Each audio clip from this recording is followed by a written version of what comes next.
Olá, uma boa noite. Seja muito bem-vindo a essa edição especial do Jornal da Record News. Você vai acompanhar toda a repercussão da saída de Sérgio Moro do governo de Jair Bolsonaro. Para começar, veremos agora os principais pontos abordados pelo ex-ministro no pronunciamento feito à imprensa nesta manhã. Moro explicou quais foram as condições que estabeleceu para assumir o cargo de ministro.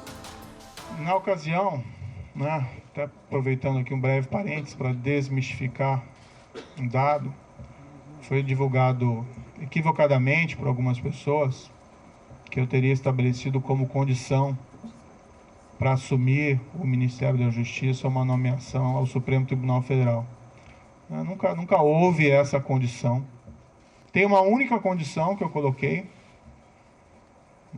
não ia revelar, mas agora isso acho que não faz mais sentido, manter o segredo. Isso pode ser confirmado tanto pelo presidente como general Heleno. Eu disse que, como eu estava abandonando 22 anos da magistratura, contribuí 22 anos para a Previdência e perdia, saindo da magistratura, essa Previdência. Pedi apenas, já que nós íamos ser firmes contra a criminalidade, especialmente a criminalidade organizada, que é muito poderosa, que se algo me acontecesse, pedi que a minha família não ficasse desamparada sem uma pensão. Em pronunciamento, Jair Bolsonaro rebateu as acusações do ex-ministro Sérgio Moro. O presidente falou sobre a nomeação do diretor-geral da Polícia Federal e disse que, enquanto ministro, Moro teve total liberdade. A nomeação é exclusiva do senhor presidente da República. Abrir mão disso. Porque confiava no senhor Sérgio Moro. E ele levou a sua equipe, ou trouxe a sua equipe aqui para Brasília. Todos os cargos chaves são de Curitiba, inclusive a Polícia Rodoviária Federal. Lógico, me surpreendeu. Será que os melhores quadros da PF, todos estavam em Curitiba? Mas vamos confiar. Vamos dar um crédito. Mais de uma vez, o senhor Sérgio Moro disse para mim, você pode trocar o Valeixo, sim, mas em novembro, depois que o senhor me indicar para o Supremo Tribunal Federal. Me desculpe, mas não é por aí. Moro, então, começou a revelar as causas de seu pedido de demissão. Houve primeiro um desejo de trocar um superintendente da Polícia Federal do Rio de Janeiro. Sinceramente, não havia nenhum motivo para essa substituição. Mas conversando com o superintendente em questão, ele queria sair do cargo, por questões exclusivamente pessoais. Então, nesse cenário, acabamos concordando, eu e o diretor-geral, em promover essa troca, com uma substituição técnica, com uma substituição de um indicado pela polícia. Sobre a saída de Maurício Valeixo do cargo de diretor-geral da Polícia Federal, Bolsonaro falou que ele estava cansado. Como mesmo o senhor Valeixo disse que estava cansado, eu comecei a fazer gestões junto ao ministro para trocarmos o diretor-geral da Polícia Federal. Era a intenção dele, como ele declarou ontem, que desde janeiro queria sair. Nós cansamos, nós não somos máquinas. Moro, no entanto, afirmou que o ex-diretor-geral da Polícia Federal, Maurício Valeixo, não pretendia deixar o cargo. Há uma possibilidade que se afirme que o Maurício Valeixo gostaria de sair, mas isso não é totalmente verdadeiro. O ápice da carreira de qualquer policial federal, delegado da Polícia Federal, é a direção-geral da Polícia Federal. E ele entrou com uma missão. O agora ex-ministro também disse que houve uma tentativa de interferência do presidente na Polícia Federal. Haveria uma violação de uma promessa que me foi feita inicialmente, que eu teria carta branca. Em segundo lugar, não haveria uma causa para essa substituição. E estaria claro que estaria havendo ali uma interferência política na Polícia Federal. o que gera um abalo na credibilidade.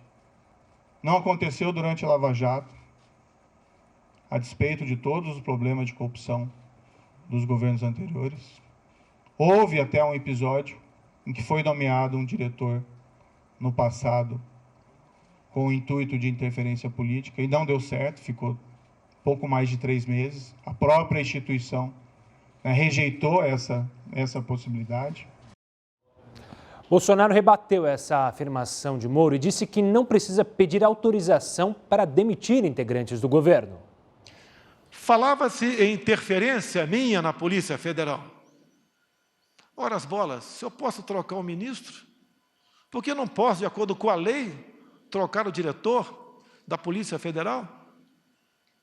Eu não tenho que pedir autorização para ninguém para trocar o diretor ou qualquer um outro que esteja na pirâmide hierárquica do Poder Executivo. Moro relatou a conversa que teve com Jair Bolsonaro sobre a troca de comando da Polícia Federal. Ontem, conversei com o presidente, houve essa insistência do presidente. Falei ao presidente que seria uma interferência política, ele disse que seria mesmo. Falei que isso teria um impacto para todos, que seria negativo. Mas, para evitar uma crise, durante uma pandemia, não tenho vocação aí para carbonário, muito pelo contrário, acho que o momento é inapropriado para isso. Eu sinalizei, então, vamos substituir o Valeixo por alguém que represente a continuidade dos trabalhos, alguém com um perfil absolutamente técnico e que fosse uma sugestão minha também. Na verdade, nem minha, uma sugestão da própria Polícia Federal. Mas o grande problema é que não são tantos essa questão de quem colocar, o problema é por que trocar. E permitir que seja feita a interferência política no âmbito da Polícia Federal. O presidente me disse, mais de uma vez, expressamente, que ele queria ter uma pessoa do contato pessoal dele, que ele pudesse ligar, que ele pudesse colher informações, que ele pudesse colher aí relatórios de inteligência, seja o diretor, seja o superintendente. E realmente não é o papel da Polícia Federal prestar esse tipo de informação. As investigações têm que ser preservadas. Bolsonaro também deu sua versão sobre a conversa que teve com o agora ex-ministro Sérgio Moro. E conversando ontem com o Moro, entre muitas coisas, até que chegou na questão Valeixo. Eu falei, está na hora de botar um ponto final nisso. Ele está cansado, está fazendo como pode o seu trabalho. Pessoalmente, não tenho nada contra ele. Conversei poucas vezes com ele durante 1 ano e 4 meses. Sim, poucas vezes, mas conversei com ele. E a maioria das vezes estava o Sérgio Moro do lado. Então, eu falei que amanhã, dia de hoje, o Diário Oficial da União publicaria a exoneração do senhor Valeixo. E, pelo que tudo indicava, a exoneração a pedido. Bem, ele relutou, o senhor Sérgio Moro, e falou, mas o nome tem que ser o meu.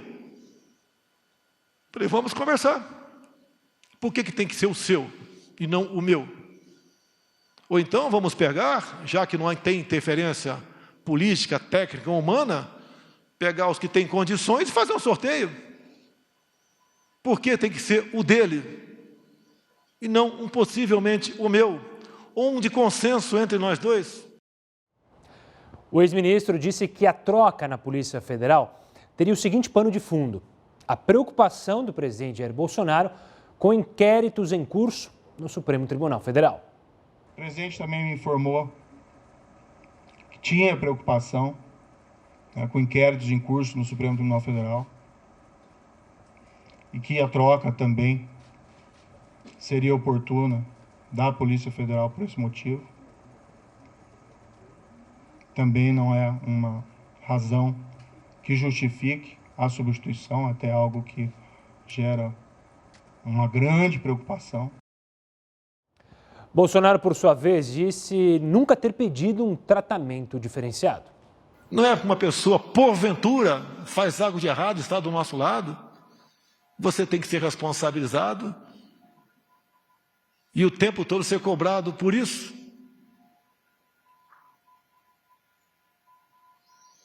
Nunca pedi para blindar ninguém da minha família. Jamais faria isso. Moro ainda negou que tenha assinado a exoneração de Valeixo. A exoneração que foi publicada, eu fiquei sabendo pelo Diário Oficial, pela madrugada. Eu não assinei esse decreto. Em nenhum momento isso foi trazido.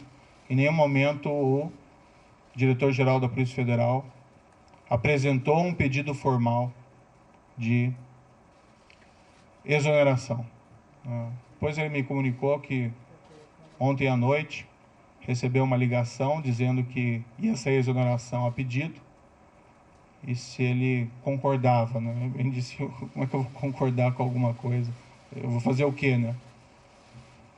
Se ele já está sujeito à exoneração a pedido ou à exoneração ex officio. Mas o fato é que não existe nenhum pedido que foi feito de maneira formal. Eu, sinceramente, fui surpreendido. Achei que isso foi ofensivo.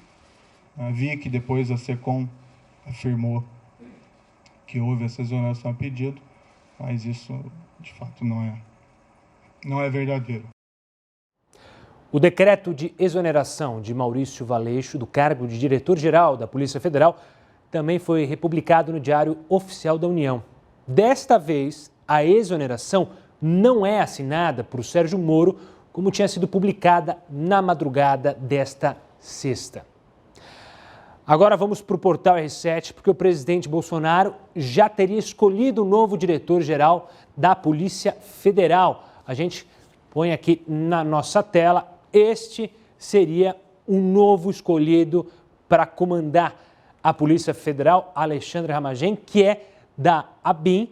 Ele que seria o novo nome. A decisão deve ser feita na próxima semana pelo Palácio do Planalto. E Alexandre Ramagem, que é delegado desde 2005, surge como possível nome da Polícia Federal. Está lá no R7 se você quiser saber mais detalhes sobre o futuro novo diretor da PF. Bom, toda essa questão entre Bolsonaro e Moro gerou também muitos questionamentos e alguns por processos de impeachment do presidente. Então a gente vai até falar com o nosso Heródoto Barbeiro para saber quantos processos de impeachment de fato já foram protocolados. Já conseguiu as contas aí, Heródoto? Uma boa noite. Olá, Gustavo. Olha, acho que de uma maneira geral, as pessoas que nos acompanham aqui na Record News tiveram, como sempre tem, os dois lados. Nós mostramos a coletiva inteira do ex-ministro Sérgio Moro, depois mostramos a entrevista coletiva inteira do presidente Bolsonaro, e agora nós tivemos, então, aí uma edição dos principais pontos onde um contrapõe o outro. Isso quer dizer o seguinte, quer dizer que as pessoas que nos acompanham já formaram sua opinião a respeito, ou de um lado ou de outro lado. Nós não estamos aqui para fazer a cabeça de ninguém, nós estamos aqui para explicar algumas coisas. E o fato é o seguinte, o fato é que vários políticos já disseram, já apresentaram o pedido de impeachment contra o presidente da República. Bom, qualquer cidadão brasileiro, precisa ser político, qualquer um de nós pode apresentar um pedido de impeachment, não só do presidente. Você pode pedir de ministro do Estado, você pode pedir do ministro do Supremo Tribunal Federal, você pode pedir do Procurador-Geral da República. Mas como é que a gente faz isso? Simples, é só a gente pegar a Constituição do nosso país, que nós não temos o costume de ler, e está dito que qualquer um de nós, que a gente achar que alguma coisa está acontecendo, a gente pode pedir o impeachment. Muito bem. Quando você pede impeachment de uma autoridade, não estou falando do Bolsonaro, só de qualquer um, tem dois caminhos. Ou ele cometeu um crime de responsabilidade, ou ele cometeu um crime comum. Quer dizer, qual é a diferença? O crime de responsabilidade é quando o presidente ameaça a Constituição do país. O crime comum é aquele que qualquer cidadão poderia ter participado. Se o presidente matou alguém, ele vai ser processado por crime comum. Ocorre o seguinte, quando alguém pede o impeachment de um presidente da República, pode ser do Bolsonaro, de qualquer um outro, isso vai parar na mão do presidente da Câmara dos Deputados. Ele lê, e se ele acha que deve dar prosseguimento, ele junta lá uma comissão, essa comissão analisa e ela manda para o plenário da Câmara para dizer o seguinte, olha, aceitamos ou não aceitamos o pedido de abertura de processo. E a Câmara, 2/3, ela decide se aceita ou não. Se ela disser aceito, aí ela manda para o Senado da República. Por quê? Porque quem vai julgar o caso é o Senado da República do Brasil. Claro que tem um processo judicial, tem um processo que tem direito de ampla defesa, a acusação fala, a defesa também fala, e essa coisa toda vai se arrastando. Se porventura, olha só, se porventura o Senado aceitar, o presidente é imediatamente afastado. Por quanto tempo? Por 180 dias, 6 meses. Ele vai ficar fora do governo 6 meses. Se durante 6 meses o Senado não se pronunciar, ele volta automaticamente ao poder. Ou então, o Senado pode cassar o mandato dele e ele perde, inclusive, o chamado poder político. Outra coisa que está fazendo um pouco de confusão na cabeça das pessoas, eu conversei com o pessoal aqui, é o seguinte, mas espera um pouquinho. Ele não tem 2 anos de mandato ainda, no caso Bolsonaro, tem 1 ano e 6 meses. Nesse caso, não teria que ter uma nova eleição para presidente da República? Não. Onde está escrito isso? Na Constituição do país. Por que as pessoas fazem confusão? Porque antigamente, na época da República Velha, olha como vai a coisa, Gustavo. Lá sim, se o presidente da República não governasse a metade do mandato de 4 anos, 2, ele era obrigado a convocar nova eleição para presidente da República, como aconteceu no passado. Mas a atual Constituição brasileira, de 1988, não prevê isso. Portanto, qualquer coisa que acontecer com o presidente, assume quem? O vice-presidente da República. Até quando? Até cumprir o mandato de 4 anos pelo qual foi eleito, porque foi eleito uma chapa feita pelo presidente e pelo vice-presidente. Então, esse é o trâmite dentro do Congresso Nacional, se, porventura, não estou dizendo que isso vai acontecer, pode acontecer, só para a gente contextualizar, o que pode acontecer no Congresso Nacional.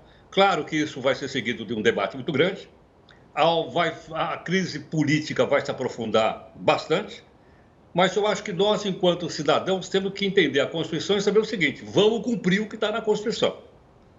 E vamos acompanhar o Congresso Nacional, primeiro a Câmara, depois o Senado, que vão, em última análise, dizer sim, aceitamos o processo, ou então, não aceitamos o processo. No passado brasileiro, já houve vários pedidos de impeachment sério contra a presidente da República.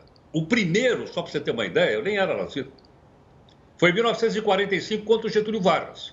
O que a Câmara fez? A Câmara disse, não aceito não. Não aceito. Então o processo foi engavetado. Os outros 2 que chamaram mais atenção, é só para a gente olhar um pouquinho a história política do nosso país, um foi contra o Collor, que foi aceito, teve processo. O que o Collor fez? Renunciou? Quando ele percebeu que ia ser cassado, ele renunciou. Acho que o país inteiro sabe disso. E o mais recente, a gente acompanhou também, da ex-presidente Dilma Rousseff, que acabou perdendo o mandato e assumindo o vice, que era o Michel Temer. Então é dessa maneira pela qual a Constituição do país se estabelece, e para que a gente possa ser um país democrático, o Estado de Direito, que a gente ouve tanto de Estado de Direito, é o seguinte, vamos cumprir o que está na lei.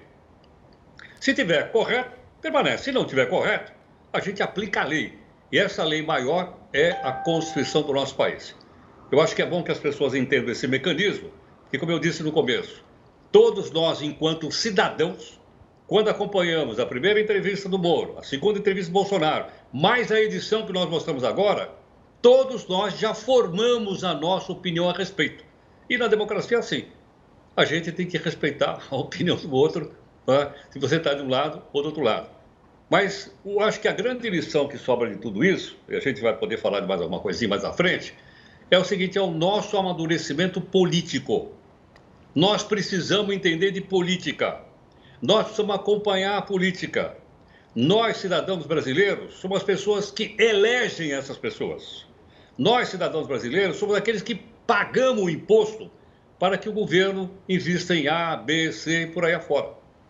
Agora, para isso, Nós precisamos acompanhar, como nós estamos fazendo agora, eu espero, né, aclarando um pouco mais as questões de ordem técnica, porque, como eu disse, opinião, todos nós, cidadãos brasileiros, já temos. Bom, Herói, daqui a pouco ele volta para participar mais aqui do jornal. Ele tocou o assunto do impeachment. É bom lembrar que o último impeachment não teve nada de seguir o rito da Constituição. Haja vista que a presidente foi impeachmentada, mas não perdeu os direitos, tanto que se candidatou, mas não ganhou nas urnas, mas teoricamente ela não poderia se candidatar, mas enfim, fizeram uma manobra. A gente vai falar muito ainda sobre política aqui. A saída de Moro repercutiu muito na imprensa internacional. E a gente mostra todos os detalhes sobre o que os veículos estrangeiros disseram já já. Enquanto isso, eu te aguardo em mais uma live.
JR News de volta para falar que a imprensa internacional noticiou a demissão do ministro da Justiça, Sérgio Moro, assim que ela foi anunciada. A gente começa mostrando o jornal britânico BBC, a rede britânica BBC, que explicou que Moro pediu demissão durante um pronunciamento na televisão e que Moro acusou o presidente Bolsonaro de interferência política. O jornal ainda lembrou da atuação do ex-juiz na Lava Jato. Já a agência de notícias Reuters também repercutiu a notícia. O destaque foi que a Bolsa Brasileira chegou a registrar queda de 9% durante o pregão e o real atingiu um novo nível mais baixo por causa da demissão, fechando a mais de R$ 5,50. O principal jornal dos Estados Unidos, New York Times, também deu destaque para a demissão de Moro. Eles afirmaram que a saída de Moro acontece em meio a um governo tumultuado e que o ex-ministro deixou o cargo como um protesto por conta da exoneração do diretor da Polícia Federal, Maurício Valeixo. A notícia também chegou na Europa. O jornal espanhol El País disse que Moro se demitiu devido à interferência de Bolsonaro no ministério e que a demissão foi um duro golpe para o governo de Bolsonaro. Os nossos vizinhos também noticiaram a saída de Moro. O jornal argentino Clarín chamou Moro de símbolo da Lava Jato e explicou que a demissão do diretor-geral da Polícia Federal motivou a saída de Moro do ministério. O jornal ainda trouxe como destaque a reação no mercado financeiro brasileiro. Vamos conhecer agora um pouco mais da história do ex-juiz e agora também ex-ministro Sérgio Moro. Nascido em 1º de agosto de 1972, Sérgio Fernando Moro é formado em Direito pela Universidade Estadual de Maringá e mestre e doutor pela Universidade Federal do Paraná. No início da carreira, estagiou em um escritório de advocacia especializado em direito tributário. Logo depois, começou a lecionar na Universidade Federal do Paraná. Em 1996, aos 24 anos, tornou-se juiz federal da 4ª Região. Com diversas especializações em crimes financeiros, comandou ao longo da carreira diversas operações de combate à corrupção, como a Banestado, a Farol da Colina e a mais conhecida de todas, a Lava Jato. Durante o escândalo do Mensalão, Moro assessorou a ministra do Supremo Tribunal Federal, Rosa Weber. O então juiz atuou por mais de 3 anos na Operação Lava Jato, maior investigação contra a corrupção já feita em toda a história brasileira. À frente da operação, Moro ficou conhecido por conduzir os processos em um ritmo acelerado, o que não é comum na justiça brasileira. Ele foi responsável por 175 prisões de políticos, empresários, doleiros e lobistas. Com a grande repercussão dos casos em que atuou, foi alvo de críticas por algumas atitudes. Dentre elas, destacam-se a condução coercitiva do ex-presidente Luiz Inácio Lula da Silva e a divulgação do grampo telefônico de uma conversa entre a ex-presidente Dilma Rousseff com Lula.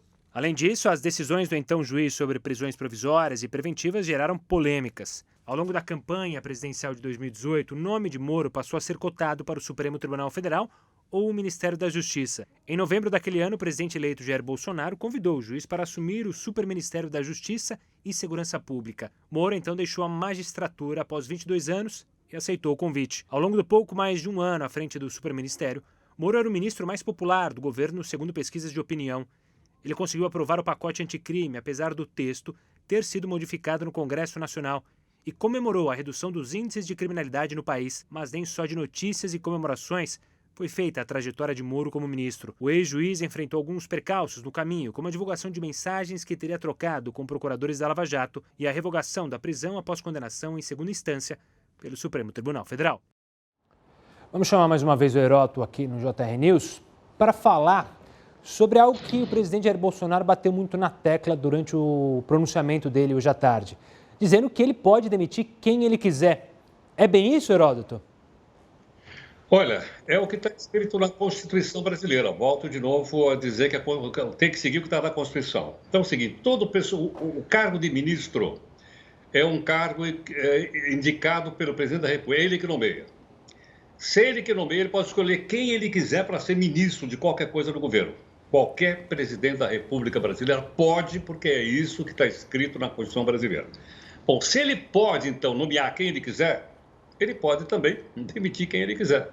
Aliás, não é só o caso do Brasil. Se você olhar, por exemplo, para os Estados Unidos, a gente até podia explicar depois alguma coisinha, o Trump também demitiu 4 ministros. Lá é chamado secretário, mas ele também demitiu 4, porque ele achou que não estava votando com o governo. Então, pode. Ele tem que pedir autorização para alguém? Não tem que pedir autorização para ninguém. Nenhum presidente. Todos têm essa prerrogativa é garantida pela Constituição brasileira. É lógico que em alguns casos a repercussão é maior, outros a repercussão é menor. A repercussão do Moro é muito grande, tanto que nós estamos aqui tentando explicar para as pessoas como é que isso funciona, para as pessoas entenderem, né, para onde pode ir, então, a situação do governo brasileiro. Agora, pode, porque está escrito na Constituição. Valeu, Heródoto. Daqui a pouco ele volta aqui conosco. E esta é a 6ª vez que o ministro deixa o cargo no governo Bolsonaro. O ex-ministro da Saúde, Luiz Henrique Mandetta, foi demitido no dia 16 de abril. Ele discordou do presidente sobre o isolamento social durante a crise do coronavírus. Ele foi substituído pelo médico Nelson Teich. Já Osmar Terra, ex-ministro da Cidadania, deixou o cargo em fevereiro desse ano. Ele foi substituído por Onyx Lorenzoni, numa dança das cadeiras do lado do ministério. Já o general Floriano Peixoto saiu da Secretaria-Geral da Presidência em junho de 2019 para assumir a presidência dos Correios. O general Carlos Alberto, da Secretaria de Governo, foi demitido no mesmo mês. A saída do ministro foi a primeira demissão de um militar no governo Bolsonaro. O ex-ministro da Educação, Ricardo Vélez, foi demitido em 8 de abril de 2019. Vélez deixou o cargo por causa de desentendimentos com assessores. Ele foi substituído por Abraham Weintraub. Por fim, o ex-ministro da Secretaria-Geral da Presidência, Gustavo Bebiano, foi demitido em 18 de fevereiro de 2019, após 7 semanas no cargo. Ele foi substituído pelo general da Reserva, Floriano Peixoto Neto. A gente sabe que todas as movimentações políticas geram impactos na Bolsa. Como será que o Ibovespa e o dólar se comportaram nesta sexta? A gente mostra daqui a pouquinho. Fique conosco.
JR News de volta. E as movimentações na política têm impactos diretos na Bolsa Brasileira e, óbvio, na cotação do dólar.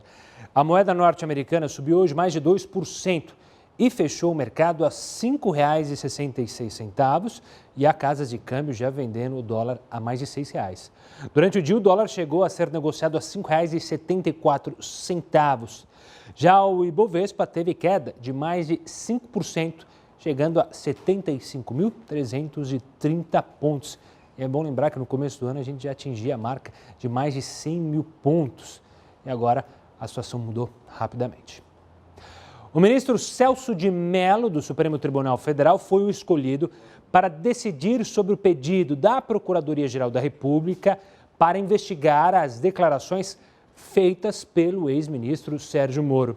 O pedido de abertura de inquérito atinge não só o presidente Jair Bolsonaro, como também o próprio Moro. A gente volta a falar com Heródoto Barbeiro. Esse episódio envolvendo o Moro e o Bolsonaro releva uma cultura do impeachment, né? A gente abriu o jornal com o Heródoto explicando a história do impeachment e agora mostra como o caso mexe e como vem à tona sempre a questão do impeachment, né, Heródoto? Realmente, para você ter uma ideia, que mexe muito com a economia do país.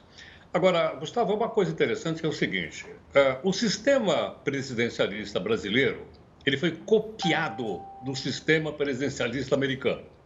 Quando? Vou falar uma data aqui, é muito antiga. A primeira Constituição Republicana do Brasil é de 1891. Aí o pessoal foi lá e copiou o sistema americano, mas copiou do nosso jeito. De lá para cá, o que a gente percebe? Ao longo da nossa história republicana, nós votamos em pessoas. Nós votamos em nomes. Nós votamos no salvador da pátria.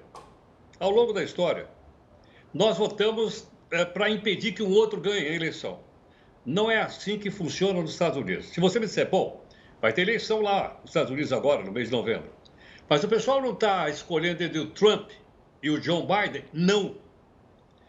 Quando o sujeito diz lá, sou republicano, eu vou votar no candidato do Partido Republicano. Pode ser o Trump, pode ser qualquer outro, não me interessa. Sou republicano, eu vou votar no Partido Republicano. Se eu sou democrata, é exatamente a mesma coisa. Não me importa quem é o candidato do Partido Democrata, eu vou votar no Partido Democrata. Por que razão? Porque a democracia lá, ela funciona em cima de programa de partido político.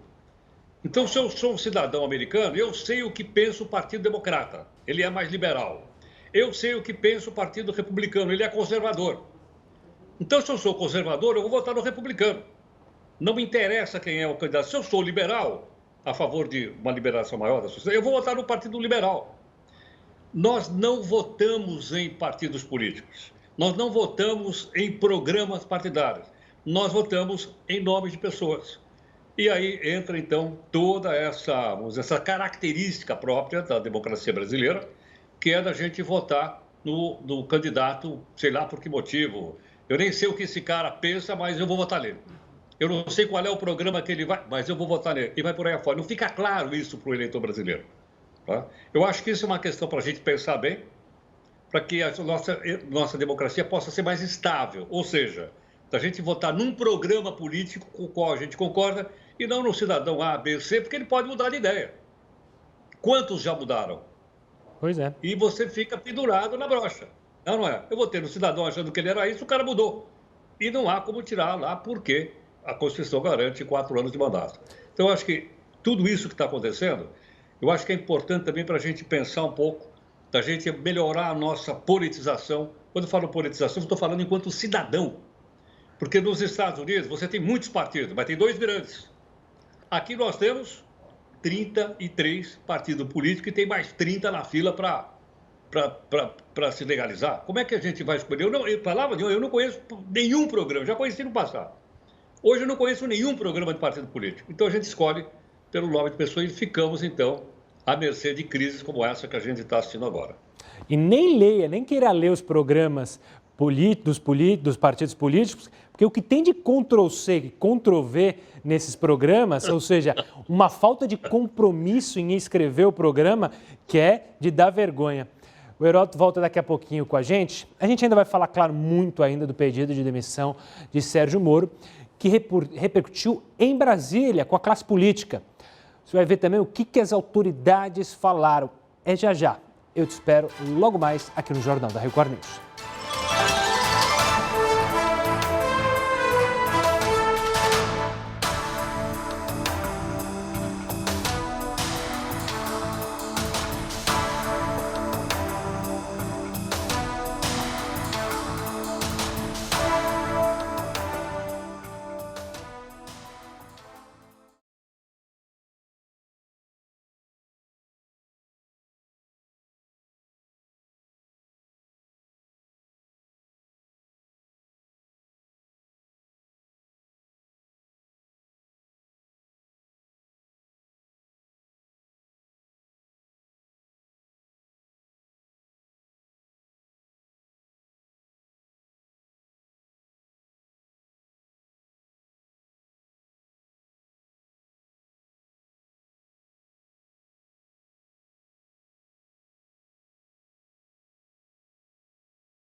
O pedido de demissão de Sérgio Moro provocou reações de governadores e autoridades da Justiça. Houve, inclusive, panelaço em algumas capitais. Ao mesmo tempo em que Sérgio Moro anunciava a demissão, independentemente de onde eu esteja, eu sempre vou estar à disposição do país. panelaços contra o presidente Jair Bolsonaro eram ouvidos em diferentes cidades do país.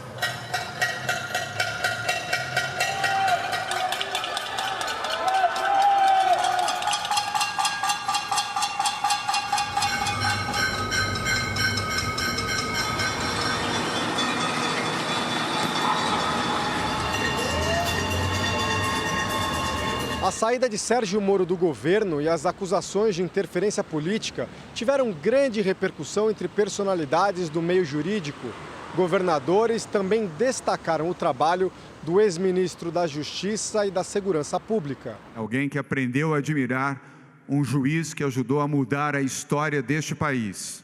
Nas redes sociais, o governador do Rio de Janeiro, Wilson Witzel, deixou as portas abertas para Sérgio Moro no governo dele. Disse ainda que está triste com o pedido de demissão do ex-colega, com princípios de combate ao crime.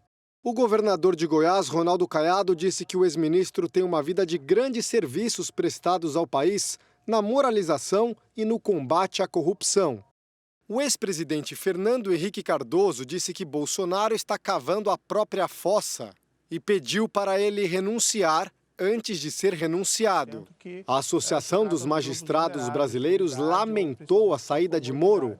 A AMB, maior entidade representativa da magistratura nacional, lamenta a saída do ministro Sérgio Moro, que teve uma atuação absolutamente responsável durante todo o seu tempo à frente da pasta da Justiça, conhecedor do Brasil, conhecedor profundo do sistema de justiça, porque foi magistrado durante 22 anos. O coordenador da Operação Lava Jato em Curitiba, Deltan Dallagnol, afirmou que é gravíssima a denúncia de tentativa de escolha pelo presidente da República de dirigentes da polícia para interferir em investigações e ter acesso a informações sigilosas. O combate à corrupção exige investigações técnicas que possam ser conduzidas sem pressões externas. A Associação de Juízes Federais do Brasil também declarou preocupação com as alegações de pressões políticas na Polícia Federal.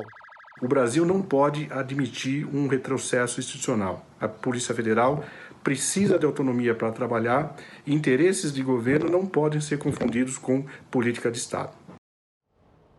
Em Brasília, o pronunciamento do presidente Jair Bolsonaro após o anúncio de Moro gerou nova repercussão e dividiu opiniões.